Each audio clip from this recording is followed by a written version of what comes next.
ये जो चिश्ती के नाम से हाँ, ये चिश्ती जो औलिया वर्ग जो है ना, इन्होंने सबसे बड़ा नरसंहार और सबसे ज़्यादा धर्मांतरण किया था। अल्लाह इतना ही ताकतवर है, इतना ही देने वाला है, तो बगल में इजराइल है, बगल में इजराइल है।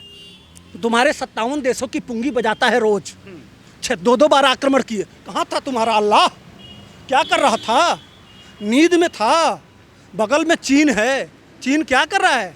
तुम्हारा कुरान, बुर्का, तुम्हारा मस्जिद, तुम्हारा दाढ़ी, तुम्हारा टोपी, सब कुछ उड़ा रहा है। कहाँ है तुम्हारा अल्लाह भाई? आजकल अजमेर दरगाह का बड़ा जिक्र हो रहा है, जिस दरगाह पे बॉलीवुड तक के सितारे अपना मत्था टेकते थे, कामना करते थे फिल्म के लिए, उस दरगाह से ऐसे स्टेटमेंट आना कि गर्दन कलम कर दी जाएगी, हिंदुओं का बहिष्कार कर दो व्यापार का, कैसे देखते हैं? देखिए, इस हिंदुस्तान में ये जो चिश्ती के नाम से हाँ, ये चिश्ती जो औलिया वर्ग जो है ना, इन्होंने सबसे बड़ा नरसंहार और सबसे ज़्यादा धर्मांतरण किया था अपने ज़माने में। लेकिन ये बॉलीवुड, ये वामपंथी गैंग और ये कांग्रेसी, ये तीनों मिलकर इस बात को छुपा के रखे थे, ढक के रखे थे। अब यह बात धीरे धीरे इनकी असलियत एक्सपोज हो रही है। और यही तो मैं कह रहा हूँ कि यह कहते हैं वो करते नहीं हैं, और कहते हैं वो करते नहीं। वो चूतिया कह रहा था कि हिंदुओं के दुकान से आप सामान मत खरीदो, जो वहाँ का खादिम है वो कह रहा था। और कह रहा था नुपुर शर्मा का गर्दन उठा ले आओ। अब औकात समझ में आ रही है? सिर्फ हिंदुओं ने जाना छोड़ दिया तो 90% तुम्हारी इकोनॉमी ख़त्म हो गई। भाई साहब, हमारा नवरात्रि आता है, हमारा त्यौहार आता है, जितने बकरे काटने वाले और मुर्गा काटने वाले कहते हैं कि यार कमाई नहीं हो रही, हम तो भूखों मर जाएंगे। जिस दिन हिंदू यह तय कर लिया कि इनकी दुकानों से सामान नहीं खरीदेंगे, उस दिन यह इस धरती भारत में भूखों न मरे, तो कह दीजिएगा कोई कह रहा था। पंडित जी, मैं ये जानना चाहता हूँ, जो दरगाह के अंदर, अजमेर की दरगाह के अंदर है, उसके बारे में थोड़ा लोगों को बताइए। बहुत कम लोगों को पता है कि उसके अंदर कौन है, उस व्यक्ति का क्या इतिहास था। मैं थोड़ा नहीं, इतिहास वो बहुत बड़े बलात्कारी थे। आज ही तो आप इंडिया में निकला है ना कि 12 बच्चियों का, एक बच्ची को पकड़े, उसको छोड़े नहीं, और लगातार बुला बुला के बलात्कार करते रहे। यह इनका चरित्र है। यह जितने, अरे अब क्या बताऊं यार, ये नुपुर शर्मा कहीं वो कम था। एक वही, अब क्या कहें, एक महाशय थे, वो अपनी बहू को भी, बहू से ही शादी कर लिए। अपने बेटे की पत्नी पसंद आ गई। ये किताब में लिखा हुआ है, ये किताब की बात मैं कर रहा हूँ। मैं खुला चैलेंज कर रहा हूँ, जिसको मर्जी हो आ जाए।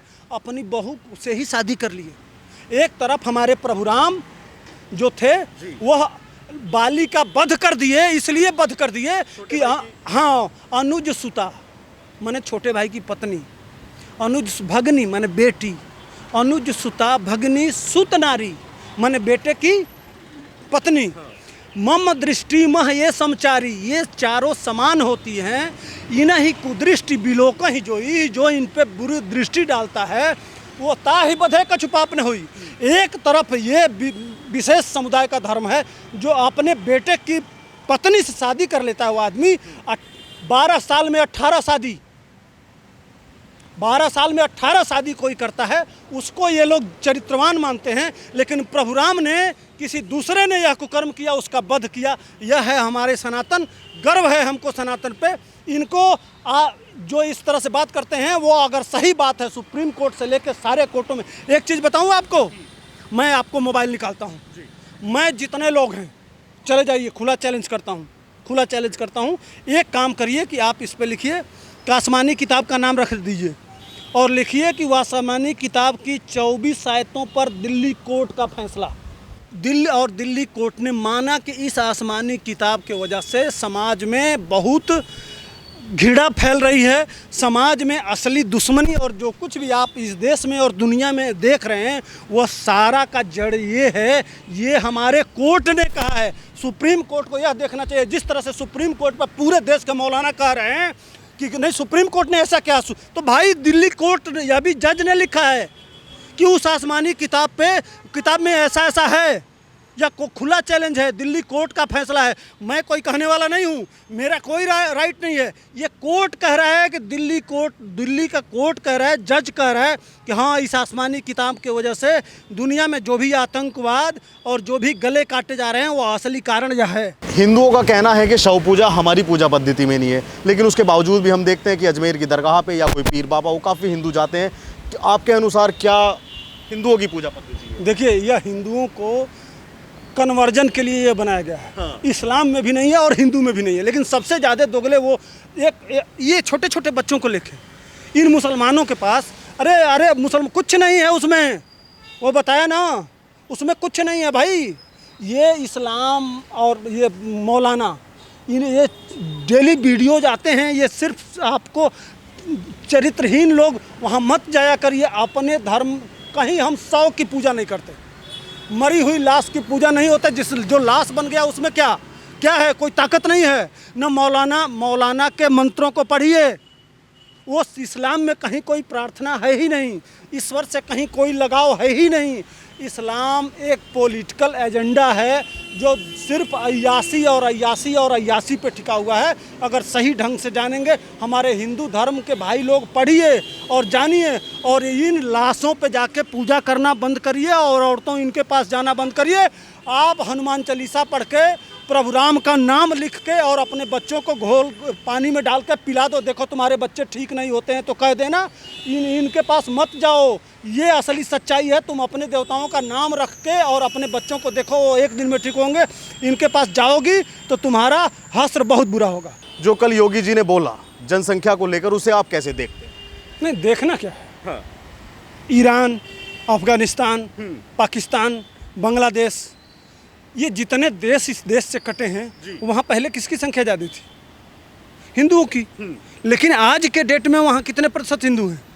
क्या कारण है? तो आज़ादी के पहले पाकिस्तान में 23% हिंदू थे, कहाँ चले गए? ज़मीन खा गई कि आसमान खा गया? 28% हिंदू बांग्लादेश में थे, ज़मीन आज 12% भी नहीं बचे हैं, ज़मीन खा गया कि आसमान खा गया? बांग्लादेश में थे, अफगानिस्तान में सबसे ज़्यादा वहाँ ये सिख भाई हमारे थे, ठीक, जैन थे वहाँ, बौद्धिस्ट थे वहाँ, यहाँ तक कि वहाँ दुनिया की वर्ल्ड की सबसे बड़ी बौद्धिस्ट बुद्ध की प्रतिमा, जिसको बामियान कहते हैं, पत्थरों को काट के बड़े बड़े बुद्ध की प्रतिमाएं बनाई गई थी, तोप लगा के तोड़ दिया गया। क्यों? लोग कहते हैं कि घबराते क्यों हो, डरते क्यों हो, या चिंता क्यों करते हो?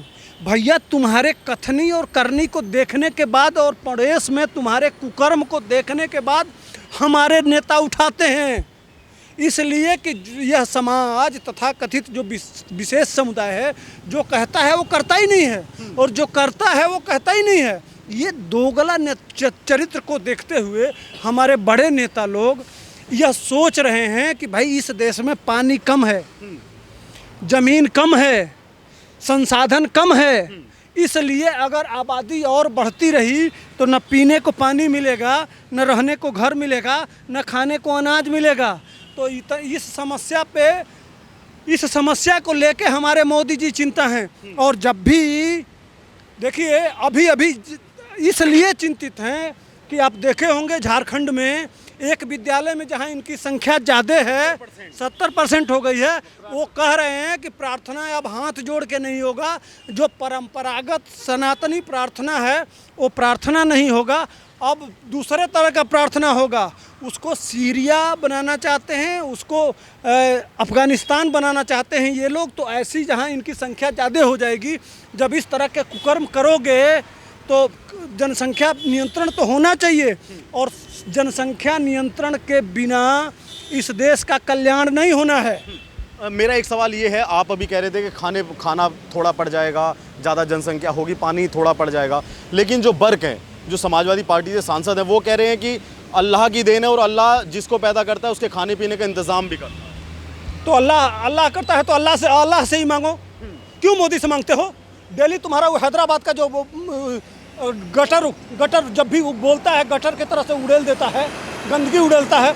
क्यों कहता है कि हमारे देश में गरीब हैं, हम इतने प्रतिशत नहीं हैं, हम ये नहीं हैं, वो नहीं है।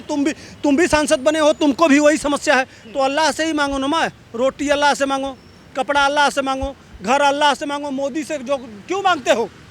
और अगर अल्लाह इतना ही ताकतवर है, इतना ही ताकतवर है, तो वर्ल्ड के जितने देश हैं तुम्हारे अल्लाह के मानने वाले, जितने देश हैं, कहते हो 56-57 देश हैं, 57 देश में सबसे ज़्यादा गरीब उन्हीं 57 देशों में क्यों हैं? बताओ ना। 57 देशों, एक देश, पूरे वर्ल्ड के 57 देशों में एक देश नहीं है जो सुपर पावर हो, जो संयुक्त राष्ट्र संघ का अस्थायी सदस्य हो। इसका जो आका है ना, और ये बर्क का जो आका और सऊदी अरबिया, वो उसकी सुरक्षा कौन देखता है? अमेरिका देखता है। तुम्हारी इतनी औकात भी नहीं है कि तुम अपनी सुरक्षा कर सको। 57 देशों की बात कर रहा हूँ। तो अल्लाह इतना ताकतवर होता तो क्यों दूसरे पर टिके हुए हो? कुछ नहीं है। यह जो सऊदी अरब, एक दो देश थोड़ा पैसे वाले भी हैं, पैसे वाले भी हैं, तो वहाँ तेल है, तेल भी आके अंग्रेजों ने दिया, तेल भी अंग्रेजों ने दिया। भैया तुम्हारा अल्लाह ने पहले नहीं बताया कि भैया यहाँ ज़मीन में तेल है? वो तो नहीं बताया। अरे इनका अल्लाह इतना ही ताकतवर है, इतना ही देने वाला है। तो बगल में इजराइल है, बगल में इजराइल है, तुम्हारे 57 देशों की पुंगी बजाता है रोज। 2 बार आक्रमण किए। कहाँ था तुम्हारा अल्लाह? क्या कर रहा था? नींद में था। बगल में चीन है, चीन क्या कर रहा है? तुम्हारा कुरान, बुर्का, तुम्हारा मस्जिद, तुम्हारा दाढ़ी, तुम्हारा टोपी, सब कुछ उड़ा रहा है। कहाँ है तुम्हारा अल्लाह भाई? बुलाओ ना, अगर देता है तो। क्या कर रहा है? कहाँ सोया है? तुम्हारा अल्लाह इतना ही ताकतवर क्यों? सबसे बड़ा सवाल है। हाँ, अल्लाह देता क्या है? बच्चा पैदा करने की सिर्फ क्षमता देता है, बाकी उसका दूसरा कोई काम नहीं है। बच्चों को डॉक्टर, इंजीनियर और बड़े बड़े पदों पे नहीं बैठा सकता, आईएएस नहीं बना सकता, देश के डेवलपमेंट में योगदान नहीं कर सकता। बताओ ना, तुम्हारे अल्लाह के वजह से कितने दुनिया में रिसर्च हुए? तुम जो AK-47 चलाते हो, जो बम चलाते हो, सब कुछ किसने खोजा? अल्लाह के मानने वाले खोजे कि काफिर खोजे? हाँ, मोहम्मद साहब के नाम पे आतंकवादी संगठन बना दिया जाएगा, अल-कायदा बनाया जाएगा। दुनिया का सबसे बड़ा ओसामा बिन लादेन, वह भी प्रोफेसर, समझ रहे हैं? हाफिज, हाफिज का मतलब होता है इस्लाम का बहुत बड़ा जानकार, जिनको कहते हैं हाफिजी। तो हाफिज सईद जो जैसे मोहम्मद का मालिक है, क्या बर्क साहब, क्या क्या कहें?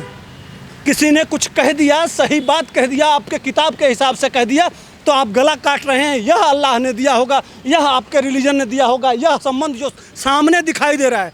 टीवी पर बैठ के आके कितनी भी अच्छी अच्छी बातें करते हैं, जबकि आप जब आपके चरित्र में नहीं उतरेगा, आपके विचारों में नहीं आएगा, आपके संस्कारों में आएगा, तब तक यह दुनिया मानने के लिए तैयार नहीं है। इसलिए कि जो भी आप लोग कहते हैं वो करते नहीं हैं, और जो करते हैं वो कहते नहीं।